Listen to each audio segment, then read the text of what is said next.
Wisconsin study. They looked at high school football players. I'm from Wisconsin, by the way, and I grew up in the 50s and 60s.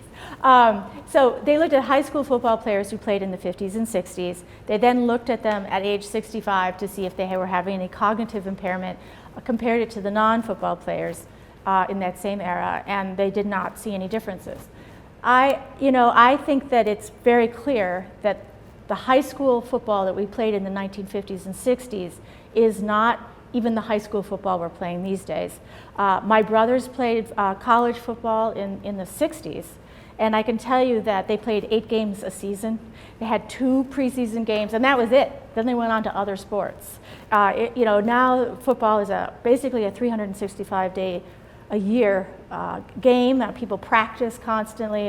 It's not restricted to the season, and the game has ratcheted up. I think everyone would agree that the game is more violent. It has larger players. They're going faster, and just the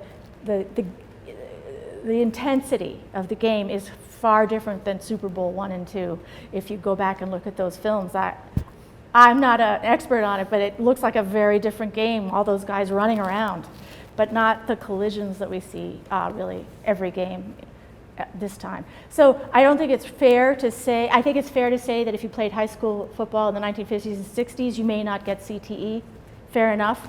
But what we're concerned is about the current athletes, and we've seen a lot of it in the current athletes, including someone like Aaron Hernandez, very young when he died, only a couple of years as pro, and very, very severe CTE. This video was produced by BrainLine thanks to generous support from the Infinite Hero Foundation.